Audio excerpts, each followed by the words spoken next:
जय हिंद। स्वागत है आप सभी का आपके अपने चैनल पे। तो आज का सेशन स्टार्ट करते हैं और आज का पहला क्वेश्चन है, मानव शरीर में सबसे छोटी अंतःस्रावी ग्रंथि कौन सी है? अंतःस्रावी ग्रंथि, तो ग्रंथि हो जाएगा इसका उत्तर पीयूष ग्रंथि, जिसे हम कहते हैं इंग्लिश में पिट्यूटरी ग्लैंड। और ये आपका पूछा गया है एसएससी 2011 के एग्जाम में। अब हम पिट्यूटरी ग्लैंड आखिर होता कहाँ है हमारे बॉडी में, तो यहाँ हम इसका लोकेशन देखते हैं। तो ये रहा हमारा ब्रेन, और ये ब्रेन में होता है, ये ब्रेन है। और यहाँ पे ये रेड कलर का जो दिख रहा है आप लोगों को मटर के दाने के आकार का, यही हमारा पिट्यूटरी ग्लैंड है। और अच्छे से हम देखते हैं इसे और डिटेल में, तो यहाँ हम देखेंगे, यहाँ ऑरेंज कलर का आपको येलो कलर में दिख रहा होगा, यही है पिट्यूटरी ग्लैंड। अब इसका हम देखते हैं लोकेशन, याद रखेंगे ये कहाँ होता है। तो हमारे ब्रेन में ये पर्पल कलर का जो दिख रहा है आप लोगों को, ये क्या है? हाइपोथैलेमस ग्लैंड है।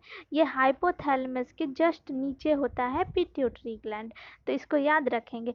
पिट्यूटरी ग्लैंड को मास्टर ग्रंथि भी कहा जाता है। और इसे मास्टर ग्रंथि क्यों कहा जाता है? तो इसका होगा कि यह जो होता है पिट्यूटरी ग्लैंड, ये अपना हार्मोन सिक्रीट करता है डायरेक्ट ब्लड में, क्योंकि इसके पास कोई डक्ट नहीं होता है, कोई नली नहीं होती है, तो ये डायरेक्ट ब्लड में अपना हार्मोन सिक्रीट करता है। ये अपना कर तो करता ही है, साथ ही साथ और भी जो भी हार्मोन होते हैं, जैसे थायराइड होता है और भी कई तरह के एड्रिनल हार्मोन होते हैं हमारे शरीर में, उन सभी को ये कंट्रोल करता है। तो जब जो कंट्रोल करता है वो मास्टर कहलाता है, तो इसीलिए इस पिट्यूटरी ग्लैंड को भी मास्टर ग्रंथि कहते हैं।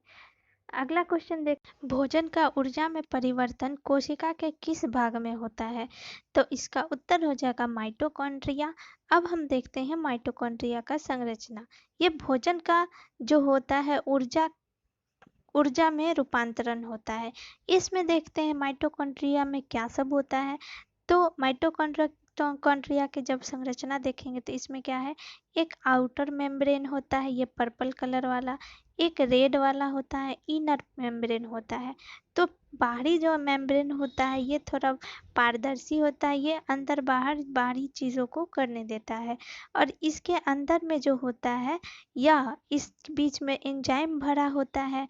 माइटोकॉन्ड्रिया का अपना डीएनए होता है, अपना राइबोसोम होता है, जिससे वह अपना कॉपी खुद ही बना लेता है। तो फिर इसमें देखेंगे, और ये इसका बीच में जो एंजाइम होता है, इसका काम क्या होता है, जैसे हम कुछ खाते हैं तो वो डायरेक्ट, जैसे फल खाए तो वो डायरेक्ट उसको हमारा शरीर यूज नहीं कर सकता है कोई भी क्रिया करने में। उसके लिए एक एनर्जी की ज़रूरत होती है, जिस एनर्जी को वह हमारा शरीर एटीपी के रूप में यूज़ करता है। तो एटीपी का निर्माण कौन करता है? तो यही माइटोकॉन्ड्रिया में इसका एटीपी का निर्माण होता है, जिससे कि हमारा शरीर ऊर्जा प्राप्त करता है। तो ये आपको समझ में आया होगा। अगला क्वेश्चन देखते हैं, श्वसन की क्रिया संपन्न होती है कहाँ पे? श्वसन जो होता है हमारा माइटोकॉन्ड्रिया में संपन्न होता है। और इसकी हम देखते हैं प्रक्रिया क्या होती है। जब हम सूर्य से क्या होता है, लाइट लेकर, जब पेड़ पौधे क्या होते हैं, पेड़ पौधों में क्लोरोप्लास्ट होता है। क्लोरोप्लास्ट क्या होता है, ऑक्सीजन का निर्माण करता है। पेड़ पौधे फोटोसिंथेसिस, प्रकाश संश्लेषण के द्वारा ऑक्सीजन का निर्माण करता है।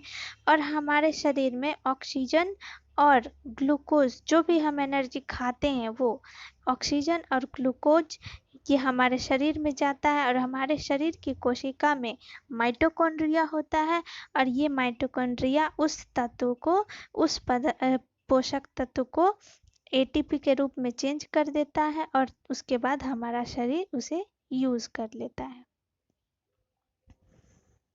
आगे बढ़ते हैं, ग्लूकोज के पूर्ण ऑक्सीकरण के फलस्वरूप कितने अणु एटीपी का निर्माण होता है? तो ये जो ऑक्सीकरण प्रक्रिया होती है, इसमें एक ऑक्सीकरण प्रक्रिया में 38 एटीपी एनर्जी का निर्माण होता है। तो इसको याद रखेंगे, ये बहुत इंपॉर्टेंट क्वेश्चन है। आगे बढ़ते हैं, क्रेब्स चक्र में किसका संश्लेषण होता है? तो क्रेब्स चक्र होता है हमारे माइटोकॉन्ड्रिया में, और इससे किसका, पायरुविक अम्ल, जो ग्लूकोज होता है वह 2 पायरुविक अम्ल में टूट जाता है, और ये पायरुविक क्रेब्स चक्र में जाने के बाद एटीपी का निर्माण करता है। तो यहाँ हम देखेंगे ये क्रेब्स साइकिल होता है बीच में, और किसे ये तोड़ रहा है? पायरुविक पायरुवेट को। तो इसको याद रखेंगे, किसको तोड़ता है? पायरुविक एसिड को। अगला क्वेश्चन है, अनॉक्सी श्वसन का अंतिम उत्पाद क्या होता है? अनॉक्सी श्वसन का अंतिम उत्पाद लैक्टिक एसिड होता है। अगला क्वेश्चन, मनुष्य में रुधिर क्षमता है, तो मनुष्य में जो ब्लड होता है वह जैसे, तो वह होता है बोमेन संपुट में, बोमेन कैप्सूल, ये हमारे किडनी में होता है। किडनी की इकाई होती नेफ्रॉन। अब यहाँ हम देखेंगे अच्छे से, ये है बोमेन जो संपुट होता है, बोमेन कैप्सूल जिसे इंग्लिश में कहा जाता है, ये किडनी में होता है। और फिर किडनी में जिस तरह से तंत्रिका तंत्र जो होता है, नर्वस सिस्टम, तो उसका जो इकाई होता है वो न्यूरॉन होता है। इससे पहले वाले पिछले वाले वीडियो में बताए थे, आप लोग नहीं देखे हैं तो प्लीज़ जाके देखिए। जिस तरह से न्यूरॉन होता है तंत्रिका तंत्र का इकाई, उसी तरह से ये जो होता है नेफ्रॉन, ये नेफ्रॉन होता है किडनी की इकाई होती है। तो यहाँ जो ये जो नेफ्रॉन होता है, इसी में ब्लड का क्षमता है, ब्लड क्षमता है।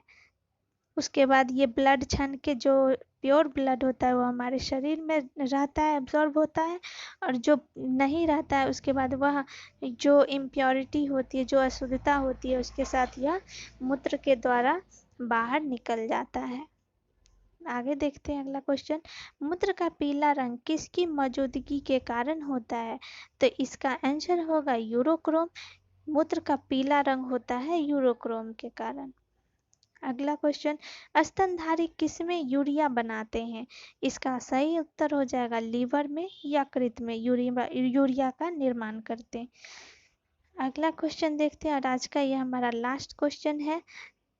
अगर आप लोगों को वीडियो पसंद आ रहा है तो प्लीज़ लाइक कीजिएगा, शेयर कीजिएगा और सब्सक्राइब कीजिएगा, कमेंट भी कीजिएगा जैसा भी लगे आपको।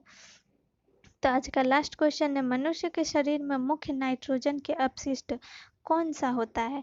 तो नाइट्रोजन का होता है यूरिया। सबसे ज़्यादा नाइट्रोजन जो होता है वो यूरिया में पाया जाता है। तो आज आई होप आपको आज का सेशन अच्छा लगा होगा, समझ में आया होगा। Thank you.